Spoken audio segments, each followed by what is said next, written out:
Je dirais que la vie, c'est une grande aventure. Et je me sens vraiment comme un aventurier. Qui je suis Yashi, une femme surtout, une mère, une épouse, une amie.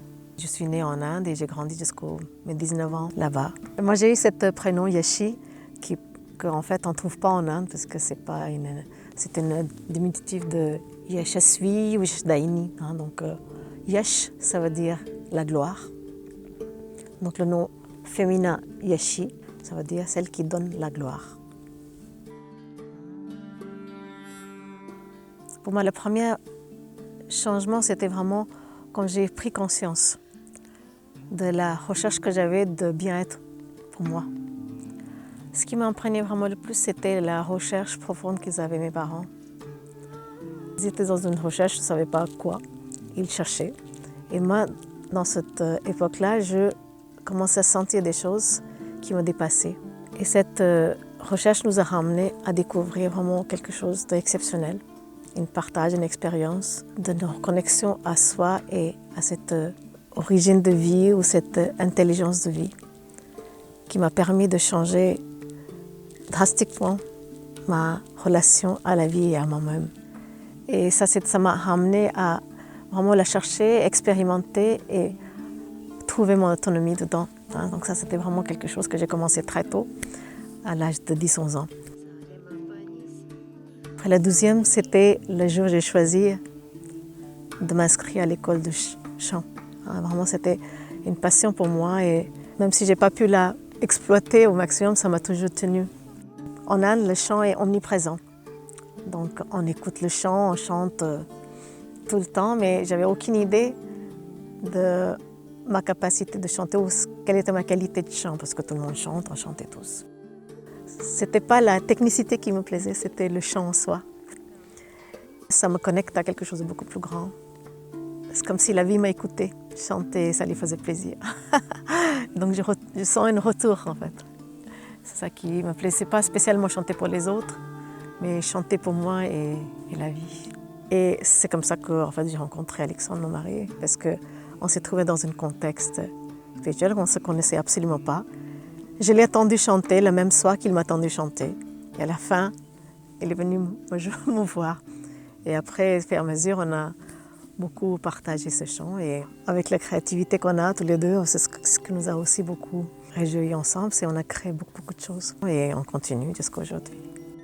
La troisième chose, c'était quand j'ai décidé d'épouser mon mari et changer de pays.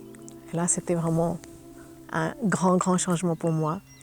Et cette aventure, je l'ai vraiment profité parce que ça a enclenché énormément de choses après dans ma vie.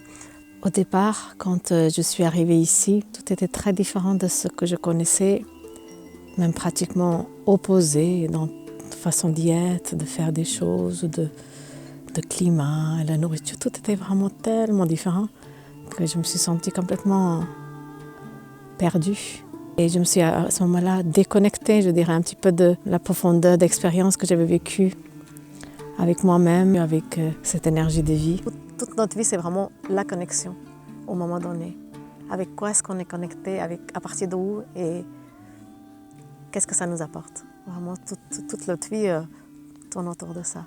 Et ce qui m'a vraiment ramenée à nouveau, ou qui m'a donné cet ancrage, c'était la reconnexion à la nature. Puisque dès que je me suis trouvée ici, dans les lieux naturels, je me suis ressentie chez moi. J'ai de m'adapter ici, faire grandir mes enfants, créer ma famille, m'adapter avec la société, trouver un travail. Et là, ça m'a donné une piste de dire que où que je sois, cette énergie est toujours là avec moi. Et j'ai commencé à me reconnecter tous les jours, régulièrement.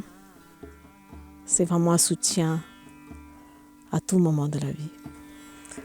Puisque chaque fois qu'il y a une nouveauté qui se présente à moi, ou quelque chose, un challenge ou un grand changement, je la prends comme une aventure en fait. Toutes les difficultés qu'on a vécues m'ont ramené à vivre aujourd'hui dans cet magnifique environnement où la nature est venue à moi parce que je ne pouvais jamais imaginer vivre à la montagne à 1000 mètres d'altitude où l'hiver est quand même froid et enneigé. Mais je profite chaque instant, chaque jour, chaque lumière, chaque regard. Mon désir profond, c'est ramener de cette conscience dans les personnes que le monde est aussi plein de beauté, autant à l'intérieur qu'à l'extérieur.